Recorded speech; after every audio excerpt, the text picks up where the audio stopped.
तेरे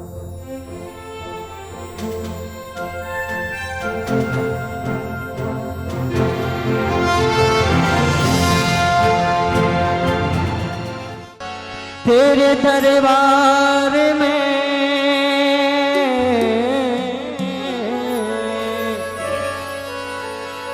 हमने बात अजब देखी, इनायत की नजर हर एक पर किसी देखी। बिगड़ जाए जो किस्मत वो तेरे दर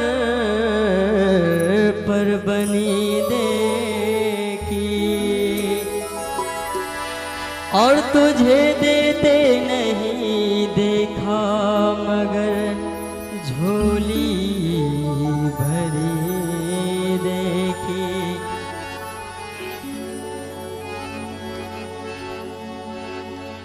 यहाँ पर सबसे प्राचीन मूर्ति जो है श्री संकट मोचन हनुमान जी।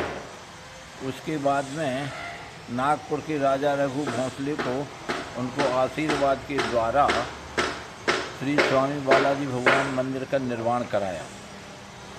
उस श्री स्वामी बालाजी भगवान के मंदिर में चतुर्भुजी रूप का प्रधान वो हैं।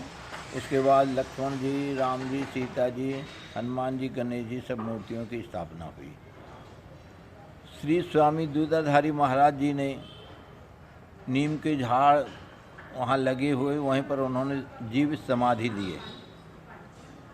तो वो आज भी वहाँ पर नीम के झाड़ और समाधि स्थल जो है प्रत्यक्ष दर्शन उनका होता है।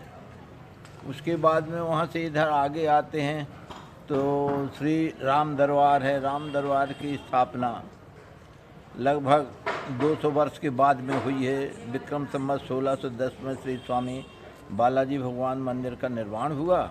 उसके लगभग 200 वर्ष के बाद श्री राम पंचायत का स्थापना हुआ, मंदिर का निर्माण हुआ, ये सब हुआ। तदुपरांत कुआ का निर्माण हुआ। श्री स्वामी नरसिंह भगवान हैं, इनका निर्माण हुआ और धीरे धीरे यहाँ सब हुआ निर्माण। ये साधु लोगों का स्थान है, साधु समाज यहाँ को आता जाता है, निवास करते हैं।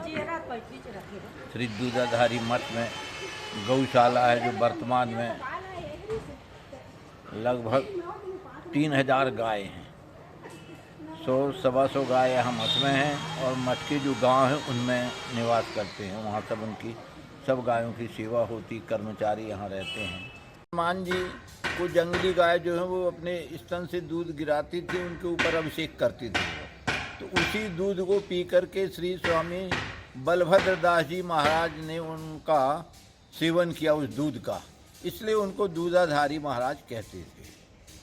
और उन्हीं के आशीर्वाद से राजा रघु भोंसले नागपुर वालों को संतान की प्राप्ति हुई।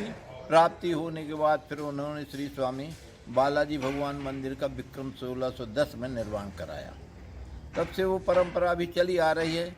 जिस प्रकार से आपके यहाँ वंश परंपरा चलती है, इसी प्रकार से श्री दूधाधारी मठ में वंश परंपरा, साधु के शिष्य साधु, साधु के शिष्य यहाँ शिष्य परंपरा कायम है और आज भी वह शिष्य परंपरा चल रही है।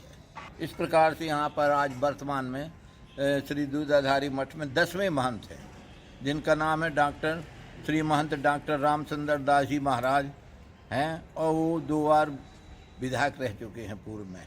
यहाँ के मुख्य पर्व रहे, सबसे पहले आएगा आपको रामनवमी चैत के महीने में, उसके बाद आएगा जन्माष्टमी भाद्रपद में, उसके बाद आएगा दशहरा, दशहरा के बाद आएगा अन्नकूट, अन्नकूट के बाद आएगा विवाह पंचमी और विवाह पंचमी के बाद आएगा होली, बसंत पंचमी, होली और छोटे त्यौहार जो भी हैं सब बड़े धूमधाम के साथ मनाए जाते हैं। विवाह पंचमी अच्छे जोरों से मनाया जाता है, जो कि बारात वगैरह यहाँ सब निकाला जाता है शिवरी नारायण मठ से। और साल में प्रतिवर्ष यहाँ पर श्री राम नाम की कथा होती है, जो बाहर से बड़े बड़े विद्वानों को बुलाया जाता है, जिसको हम लोग गीता भवन बोलते हैं। उसमें वहाँ कथा का आयोजन होता है। उसमें रायपुर के बाहर के सभी जगह के दर्शनार्थी आते हैं, कथा सुनने वाले आते, श्रोतागण इकट्ठे होते हैं। एक पेड़ के फूल सभी हैं, एक माला के मोती।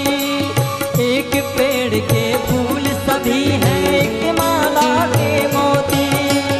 इस संसार में जितने प्राणी सब में एक ही ज्योति।